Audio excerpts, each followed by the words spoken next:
过年在家可以给孩子做一道家常版的炸鸡柳，酸酸甜甜，味道不输外面的饭店哦。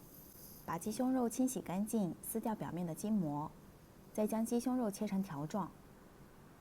切好以后放入碗中，加入盐、糖、料酒，用手抓拌均匀。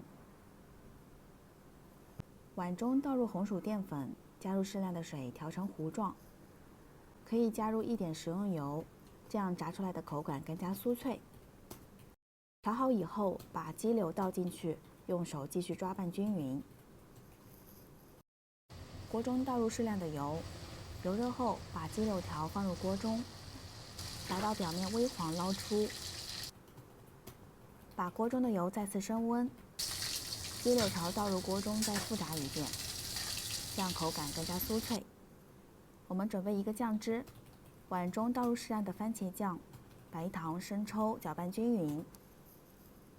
锅中留少许底油，把刚刚调好的酱汁倒入锅中，煮至粘稠。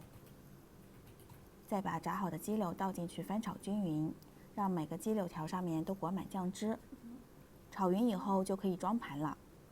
这样一盘红红火火的炸鸡柳就做好啦，快给家里的孩子安排上吧。